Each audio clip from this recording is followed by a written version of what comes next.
Negotiation skills, the art of gaining benefits while earning respect. In life, we cannot live and grow without the art of communication. And within that art, negotiation skills are a true gem, a powerful ability that helps us achieve what we want while still maintaining respect, goodwill, and cooperation from others. Negotiation doesn't only happen at round tables between business people, politicians, or lawyers. It happens when you negotiate your salary with your boss, when you persuade a customer to choose your product, when you discuss task allocation with your teammates, or even when you try to convince your child to go to bed early. Every moment that calls for persuasion is in itself a mini negotiation. So, what are negotiation skills? And how can we negotiate effectively without damaging relationships? Below are the core elements that define a great negotiator. Someone who can turn disagreements into agreements, and from those agreements, create long-term value. Know what you want, and understand what they need. Many people walk into a negotiation room with nothing but vague intentions. They chase numbers, chase a temporary win, or worse, try to win by making the other person lose. But negotiation is not war. It is a mirror that reflects who you truly are when power, interests, and pressure collide. Do you choose to manipulate, or do you choose to respect? To become a negotiator who earns not only agreement but also admiration, the first thing you must develop is clarity. Clarity about yourself and empathy toward others. Ask yourself, what exactly do I want from this negotiation? Is it money? Is it trust? Is it long-term collaboration? What am I willing to trade, and what is my non-negotiable boundary? Most importantly, what does the other side truly want, even if they don't say it out loud? A mature negotiator never rushes to speak. They observe, they analyze, and they seek to understand the deeper motivations behind words. Sometimes, the other party is not driven by price or control, but by the need to feel secure, valued, or heard. If you can meet that hidden need, you may not have to fight for the surface-level demand. This is where self-respect and respect for others intertwine. If you don't know your own worth, you'll settle for crumbs or chase validation. And if you ignore the dignity of the other party, you may win the deal, but lose the relationship. True negotiators don't bargain with ego. They negotiate with vision. They aim to create a space where both sides walk away not only with a deal, but with the quiet satisfaction that they were heard, respected, and not deceived. And that is the kind of negotiation that lasts. If this message resonates with your sense of self-worth, if you believe that negotiation is not just about profits, but about people, then don't forget to leave a like, subscribe to the channel, and turn on the notification bell. Your support motivates us to keep sharing wisdom that empowers not just your mind. Negotiate through listening, not dominance. We are often taught how to speak persuasively, how to assert ourselves confidently, how to construct powerful arguments to gain the upper hand. But rarely are we taught how to truly listen. And yet, listening is perhaps the softest, yet most powerful key in the art of negotiation. Not loud voices, not aggressive posturing, but quiet, sincere listening is what makes the other person feel respected, and from there opens the door to a meaningful agreement. Many enter a negotiation with a mindset, I must win. But ironically, the more we want to win quickly, the more we tend to talk, and forget that in negotiation, the one who talks the most is not necessarily the strongest, but sometimes the one who is afraid to lose. The person who speaks less but listens deeply, the one who remains calm and senses what's left unsaid, is often the one who holds the true power. Listening is not merely a mechanical act. It is a deep spiritual behavior. Opening your heart, putting yourself in the other person's position, suspending your ego to see things from a more objective and compassionate perspective. When you truly listen with full presence and respect, you are silently telling the other person, you matter. What you think, what you feel, it's important to me. And that, more than any polished speech, is the best starting point for every negotiation. Often, people react harshly, not because they are truly angry, but because they haven't been properly heard. A father snapping at his child might just be tired from work. A difficult business partner might be under intense pressure from above. A wife withdrawing in silence may simply be feeling abandoned. When you listen without rushing to respond, you may hear the unspoken truths, and only then can you begin to shift the negotiation from confrontation to collaboration. Listening is also a form of healing. In a world where everyone rushes to speak, to prove, to assert, the one who slows down to listen becomes truly different. You're no longer the one imposing your will, but the one who builds connection. And in negotiation, connection is far more decisive than temporary victory. Imagine two people entering a negotiation. Person A talks constantly, leads, argues, and rebuttals. Person B only asks a few short questions, then stays quiet, patiently listening. After 15 minutes, Person A is exhausted, while Person B has already understood the strengths, weaknesses, fears, and desires of Person A. In the end, Person B offers a concise proposal, one that meets A's needs while preserving their own interests. Result: Person A agrees and even feels they were truly understood. That is the power of listening. However, to truly listen is not easy. It requires letting go of pride, dropping defensiveness, and facing the fear of being vulnerable. You must trust that listening does not make you weak. It makes you stronger through self-control. When you are not provoked by words, not overwhelmed by emotions, you become sharper, deeper, and more human. Listening also helps you avoid unnecessary conflicts. Many arguments could have been avoided if just one person had truly listened. Many partnerships fall apart because both sides talked at once, but no one really heard each other. And many relationships suffer for years because no one ever asked, "What do you really think? How do you truly feel?" Negotiation without listening becomes a monologue, and monologues never lead to agreement. They only create temporary compliance or lingering resentment. In contrast, a negotiation with true listening becomes a dialogue, a space where two people see each other as equals, searching for a fair and thoughtful resolution. Practice listening, not just with your ears, but with your eyes, to see the emotions behind the words. Listen with your intuition, to sense when someone is defensive, hurt, or waiting for you to lead with kindness. And most importantly, listen with humility, to accept that you may be wrong, or that you may not fully understand yet. A person who can listen in negotiation is a person who earns respect, not because of eloquence, but because they make the other feel valued. And that, more than any argument, is what turns an agreement into the beginning of a stronger relationship. Stay firm in your principles, but flexible in your approach. In negotiation, if you don't know exactly where you stand, you can easily be swept away by tempting offers, unexpected demands, or subtle pressure from the other side. But on the other hand, if you're too rigid, clinging to one direction, one goal, you may lead the conversation to a deadlock. That's why negotiation is not about choosing between firmness or flexibility, but about knowing when to stand your ground and when to bend for something greater. Mutual understanding and long-term respect. A skilled negotiator is not someone who wins everything, but someone who knows what is worth defending and what can be let go. They do not easily give up on their core principles, but neither do they stubbornly hold on to small details just to prove a point. They understand that sometimes a step back is the foundation for a more sustainable step forward. Staying firm doesn't mean being stubborn. It means knowing how to protect your core values. You need to clearly define what is non-negotiable. It could be your ethics, a minimum level of return, certain boundaries of fairness, or simply a matter of mutual respect. When you're clear and confident about these, you won't be shaken by manipulation or high-pressure tactics.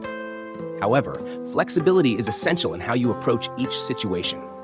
Every person you negotiate with brings their own background, concerns, and worldview. There's no one-size-fits-all strategy. A wise negotiator knows how to steer with the current without letting it carry them away. They may adapt their tone, reframe their suggestions, or even step aside temporarily to let the other person feel a sense of control, but all while maintaining clarity of their ultimate goal. Flexibility also means being able to listen and adjust your strategy in real time. Maybe, before the meeting, you had prepared a clear roadmap, scenarios, and fallback options. But in the actual moment, you realize the other party is facing an unspoken concern. Perhaps fear of risk or pressure from another stakeholder. If you rigidly stick to your script, you may lose their trust or push the negotiation into tension.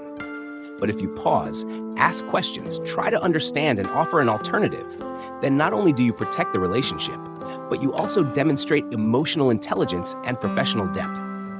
One thing many beginners in negotiation overlook is this: flexibility is not weakness. Sometimes, changing a position doesn't mean you're giving in. It means you're choosing a better path for both sides.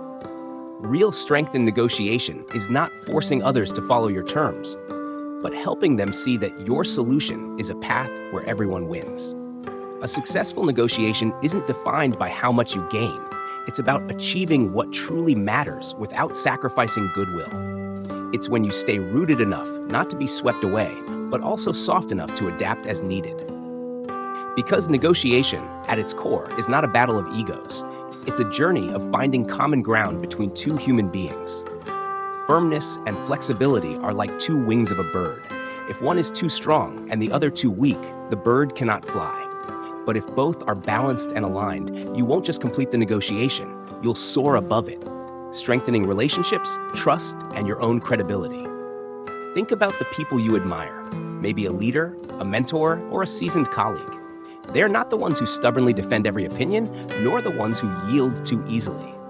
They're the ones who speak less, but speak wisely, who know when to say no with grace, and who know how to guide the conversation so that others willingly say yes. That's the model of a mature negotiator, someone who doesn't need to shout to be heard.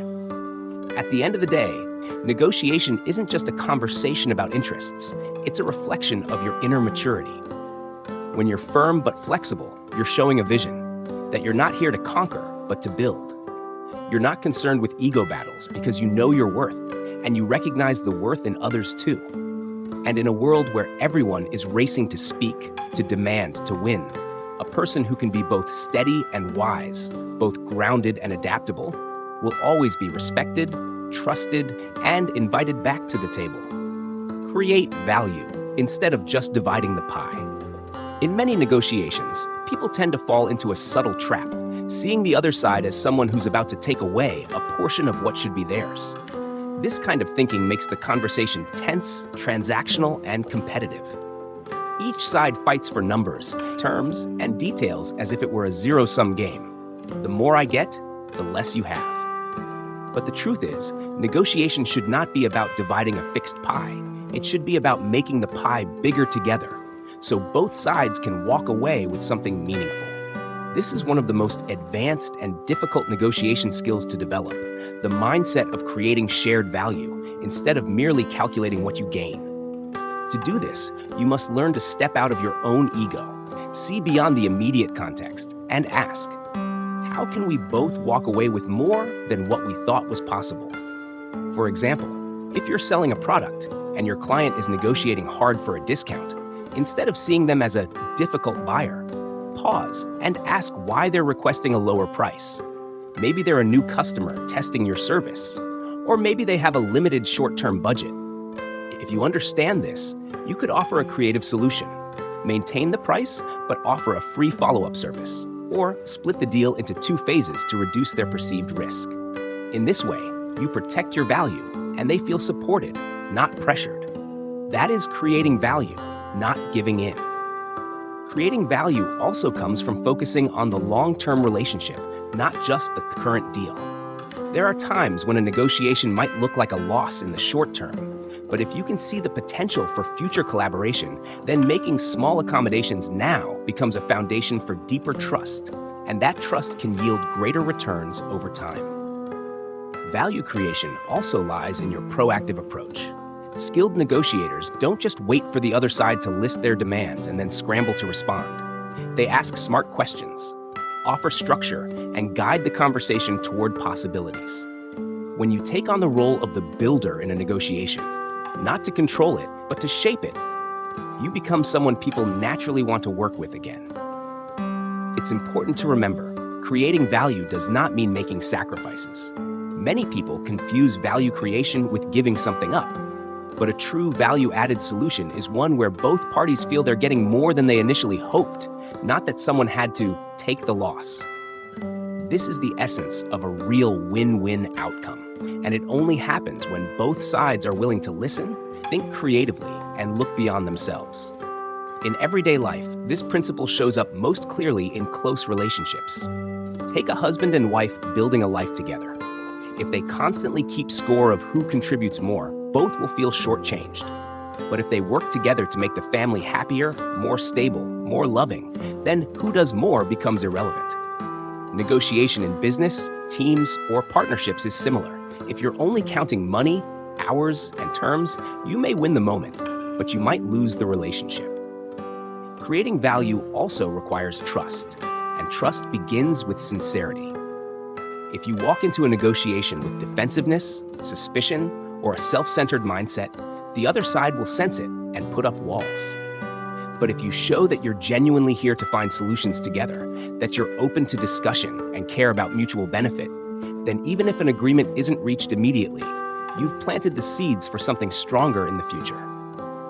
Finally, remember, negotiation isn't just about bargaining, it's about co-creating. If you only focus on taking your piece, you stop at transaction. But if you help build something bigger for both sides, you're laying down a foundation of respect, trust, and meaningful value. Emotional control, the silent weapon in negotiation. Negotiation is not just a game of logic, it's also a stage where human emotions are laid bare. In moments of pressure, challenges, or unexpected proposals, emotions can easily surge: anger, disappointment, ego, frustration. And if left unchecked, these emotions can cloud your judgment, the very thing you need most in any negotiation. A skilled negotiator is not someone who doesn't feel emotion, but someone who understands and manages their emotions well. They don't react impulsively to provocation, they don't get caught up in the urgency of the moment, and they don't let their ego flare when they feel disrespected. Instead, they take a breath, observe, and choose their response calmly and intentionally. Emotional control doesn't mean suppressing or ignoring your feelings. It's a process of recognizing, acknowledging, and transforming them. When you feel frustrated, don't deny it. Ask yourself, why am I angry? Is it because my pride was hurt, or am I just tired and sensitive today? When you understand the root of your emotion, you won't be ruled by it. Instead, you can use it as useful data to make wiser decisions. Those who manage their emotions well also create a sense of safety in the negotiation room. They make others feel like they're dealing with someone calm, respectful, and steady, which naturally builds trust. On the other hand, if you let your emotions take over, raising your voice, showing visible irritation, or becoming cold, you're sending the message that you've lost control, and that can hurt your credibility. Negotiations can last for hours, even days.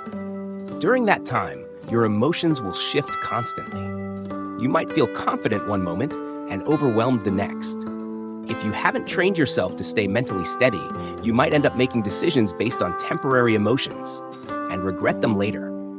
Being calm also allows you to listen better and see more deeply. When you're not reacting too quickly, you can pay closer attention to the other party, their tone, body language, and subtle shifts in mood. You can hear what isn't being said yet, and from there, offer the right solution at the right time. This is a quiet kind of power, gentle but deeply effective. Sometimes, silence is your best tool for emotional control. When provoked, you don't need to respond immediately.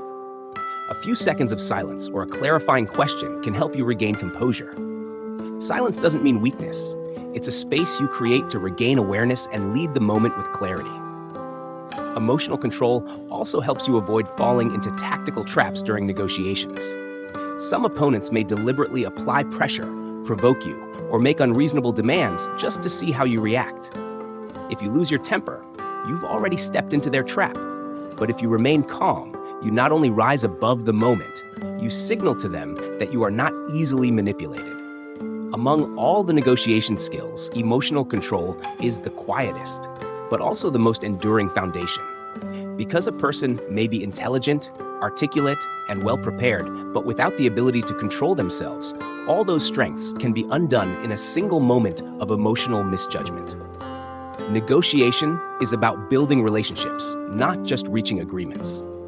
Many people enter negotiations with a narrow focus, securing the best deal, winning a price, or getting the upper hand. But if you see negotiation only as a one-time contest, you'll miss out on something far more valuable: the relationship. A truly successful negotiation isn't measured just by what you gain in the moment, but by the emotional tone and connection that remain after the discussion ends. If you get what you want, but the other person walks away feeling defeated, disrespected, or manipulated, that conversation may be the last one you have with them. But if both parties leave the table feeling heard, understood, and open to future cooperation, even without reaching every objective, then that's a sustainable kind of success. Negotiation is often the first touch point or the most high-stakes test of a relationship. And how you negotiate leaves a lasting impression. People may forget the details of what was said, but they will remember how you made them feel. They'll remember whether you were controlling or collaborative, whether you spoke only about your own needs or asked about theirs too, whether you talked to win or talked to understand and be understood.